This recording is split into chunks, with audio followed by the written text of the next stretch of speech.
ഞാൻ ഇന്നലെ എൻ്റെ ഒരു സുഹൃത്തിനോട് പറഞ്ഞു, ഷിംജിത മുസ്തഫയ്ക്കെതിരെ കേസ് പെട്ടെന്ന് എടുക്കൂല. കാരണം ആണല്ല. ദീപക്കായിരുന്നെങ്കിൽ പെട്ടെന്ന് കേസ് എടുക്കുമായിരുന്നു. ദീപക്ക് മരിച്ചത് കൊണ്ടാണ് ഈ പ്രശ്നങ്ങളൊക്കെ എല്ലാവരും ദീപക്കിന് അനുകൂലമായത്, വാർത്താ മീഡിയയും ചാനലുകളൊക്കെ.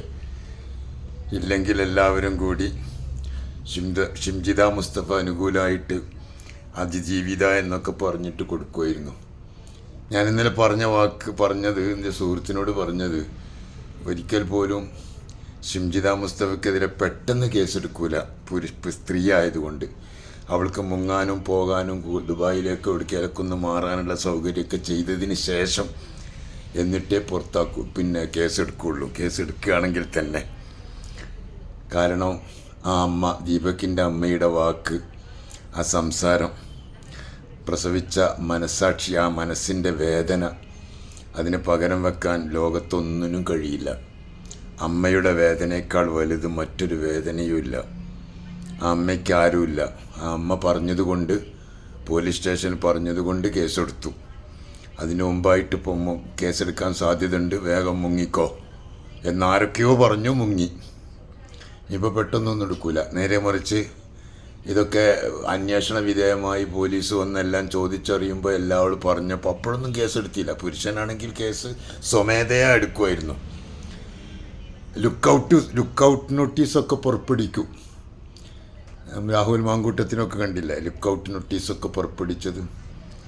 അതൊന്നും ഉണ്ടാവില്ല. എല്ലാവിധ സൗകര്യം ചെയ്തു കൊടുത്ത് പോകേണ്ടടുത്തൊക്കെ പോയി സുഖമായി എവിടെയെങ്കിലുമൊക്കെ പോയി വിശ്രമിച്ചോ, UAE പോയിട്ട് സുഖമായിട്ട് ജീവിച്ചോ, കേസെടുക്കാൻ പോവുകയാണ് എന്നൊക്കെ മുന്നറിയിപ്പ് നൽകി മെല്ലെ അവളെ രക്ഷപ്പെടുത്തി. ഇപ്പോൾ പറയാം മുങ്ങിന്ന്, തിരഞ്ഞിട്ട് കാണാനില്ല. ഇതൊക്കെ നമ്മൾ എല്ലാവരും, ഈ ജനങ്ങളൊന്നും വിഡ്ഢികളല്ലല്ലോ, അവരൊക്കെ ഊണ് കഴിക്കുന്നവരല്ലേ. എല്ലാം തിരിയുന്നുണ്ട്, എല്ലാവർക്കും എല്ലാം മനസ്സിലാവുന്നുണ്ട്. എന്തായാലും ദീപക്കിന്, ആ കുടുംബത്തിന് ഒരിക്കൽ കൂടി സമാധാനത്തിന് വേണ്ടി പ്രാർത്ഥിക്കുകയാണ്. ആ കുടുംബത്തെ എല്ലാവരും സഹായിക്കണം. ഷിംജിത മുസ്തഫമാർ ഇനി വളരാതിരിക്കണം. തെറ്റ് ചെയ്ത പുരുഷന്മാരെ ശിക്ഷിക്കുക തന്നെ വേണം, അതിൽ യാതൊരു സംശയവുമില്ല. പക്ഷെ നിരപരാധികളായി കള്ളക്കേസ് കൊടുക്കുകയും കള്ള ആരോപണങ്ങളും കള്ള വീഡിയോകൾ എഡിറ്റ് ചെയ്തിട്ട് വീഡിയോ സ്ലോ മോഷനാക്കിയിട്ട് മേത്ത് തട്ടി എന്നൊക്കെ പറഞ്ഞിട്ട് കൺസൾട്ടൻ്റ് സൈക്കോളജിസ്റ്റാണത്രേ. ആ കൺസൾട്ടൻ്റ് സൈക്കോളജിസ്റ്റ് ഇപ്പോൾ എന്തായി? ഈ സൈക്കോളജിയൊക്കെ പഠിക്കുന്നവർ വേണ്ടത്, അതൊക്കെ പഠിച്ചവർക്ക് മറ്റുള്ളവർക്ക് ആശ്വാസം പകരുക വേണ്ടത്, മറ്റുള്ളൊരാളെ കൊല്ലല്ല വേണ്ടത്, കൊല്ലാൻ വേണ്ടി കൂട്ടുനിൽക്കല്ല വേണ്ടത്. ഒരു മനുഷ്യനെ അവൻകൊണ്ട് മനസ്സ്, സൈക്കോളജി പഠിച്ച ആൾ തന്നെയാണ് നമ്മളൊക്കെ, കുറച്ചൊക്കെ എല്ലാവർക്കും ഉണ്ടൊരു മനസ്സ്.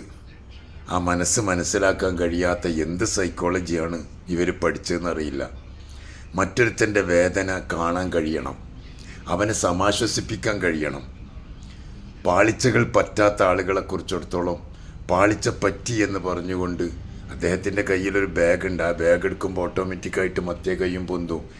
ഡ്രൈവർ കണ്ടക്ടർ പറഞ്ഞിട്ടില്ല, നല്ല തിരക്കായിരുന്നു വണ്ടി. നമ്മളെ ഗൾഫിലെ വണ്ടി പോലൊന്നുമല്ല, അതിങ്ങനെ ചാഞ്ഞും കുലുങ്ങിയും അങ്ങോട്ടും ഇങ്ങോട്ടും ചെരിഞ്ഞും പിരിഞ്ഞൊക്കെ വണ്ടി പോകുള്ളൂ. ഗൾഫിലൊക്കെ ആണെങ്കിൽ സുഖമായിട്ട് വനങ്ങാതെ വണ്ടി ഇരുത്താൻ പറ്റും. പിന്നെ സാധാരണ കാറിലൊക്കെ യാത്ര ചെയ്യുന്ന പെണ്ണാണ് എന്തിനാ ഈ വാഹനത്തിൽ ബസ് കയറി എന്നൊരു പിടുത്തം കിട്ടണില്ല. സ്വന്തം വാഹനമുണ്ട്, സൗകര്യമുണ്ട്, എന്നിട്ടും ബസ്സിൽ എന്തിനാ കയറിയത്? അതും സംശയമുണ്ട് പലതും. അതൊക്കെ അറിയണമെങ്കിൽ ആളെ കിട്ടണ്ടേ. അപ്പോൾ ഇതിൻ്റെയൊക്കെ പിന്നിലെ രഹസ്യങ്ങൾ എല്ലാവർക്കും തിരിയുന്നുണ്ട്. എന്തായാലും ദീപക്കിൻ്റെ കുടുംബത്തിന് ദൈവം ക്ഷമ നൽകട്ടെ എന്ന് പ്രത്യേകമായിട്ട് പ്രാർത്ഥിക്കുകയാണ്.